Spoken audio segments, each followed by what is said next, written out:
ഈ Hema committee റിപ്പോർട്ടുമായി ബന്ധപ്പെട്ടുകൊണ്ടേ cinema മേഖലയിൽ വലിയ ചർച്ചകൾ നടക്കുന്നുണ്ട്. അപ്പോൾ അതിനകത്ത് അങ്ങയുടെ പ്രതികരണം എന്താണ്?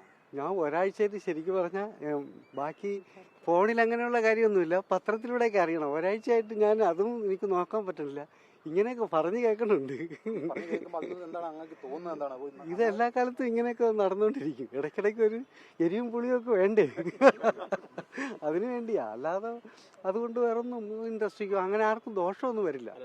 നല്ലതാ. ഈ എരിവും പുളിയൊക്കെ വേണമെന്ന് പറയുമ്പോൾ ഈ ചലച്ചിത്രമേഖല സ്ത്രീകൾ വലിയധികം ചൂഷണത്തിന് വിധേയമാകുന്നുണ്ട് എന്നുള്ളതാണ് ആ റിപ്പോർട്ടിലെ കണ്ടെത്തൽ.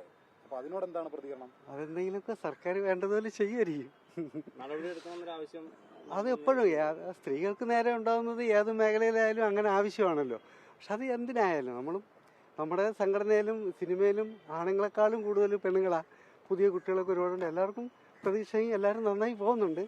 പിന്നെ പരാതികൾ ഇടയ്ക്കുണ്ടെങ്കിൽ അത് അന്വേഷിക്കുകയും ഒക്കെ ചെയ്യട്ടെ. അങ്ങ് കുറെ വർഷമായിട്ട് ചലച്ചിത്ര മേഖലയിലുള്ള ആളാണ്. അപ്പോൾ ഈ പുതിയ നടിമാരുടെയൊക്കെ വാതിലിൽ വന്ന് മുട്ടി എന്നുള്ള ആരോപണങ്ങളൊക്കെയാണ് അവർ പറയുന്നത്.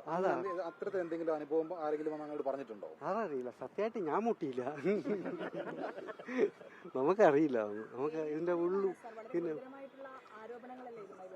ഉറപ്പല്ലേ, അങ്ങനെ ഉണ്ടായി അന്വേഷിക്കണം അല്ലേ, പിന്നെ നല്ലതല്ലേ. മറ്റൊരു കാര്യം, ഇപ്പോൾ രഞ്ജിത്തിനെതിരെ ഒരു ആരോപണവുമായിട്ട് ഒരു ബംഗാളി നടി രംഗത്ത് വന്നിട്ടുണ്ട്. ഗുരുതരമായിട്ടുള്ള ആരോപണമാണ്.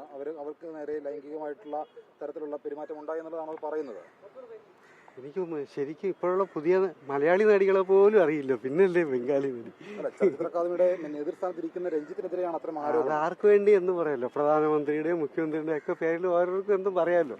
പെട്ടെന്ന് അറിയുന്നതും അതല്ലേ, നമുക്ക് ചർച്ച ചെയ്യാൻ എളുപ്പവും. അങ്ങനെയുള്ളവരെ കുറിച്ച്, നേർസ്ഥാനത്തേക്ക് ഇരിക്കുന്നവരെ കുറിച്ച് വിരളി ചൂണ്ടുമ്പോഴല്ലേ. എനിക്കതിനെ കുറിച്ചൊന്നും അറിയില്ല. എങ്കിലും ചോദിക്കുമ്പോൾ എന്തെങ്കിലുമൊക്കെ പറയാണ്ടിരിക്കുന്നതും അവഗണിക്കുന്ന പോലെ ആവില്ല, അതുകൊണ്ട് പറയുന്നത്.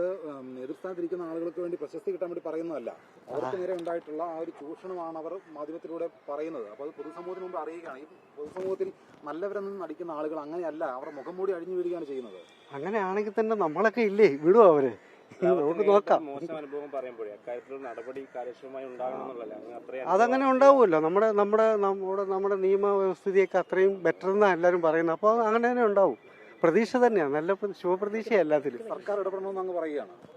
സർക്കാരാണല്ലോ ഇതിന്റെയൊക്കെ നോക്കിയതൊക്കെ, അവര് തന്നെ ആയിരിക്കുമല്ലോ ഇപ്പൊ മറുപടി. എനിക്കറിയില്ല.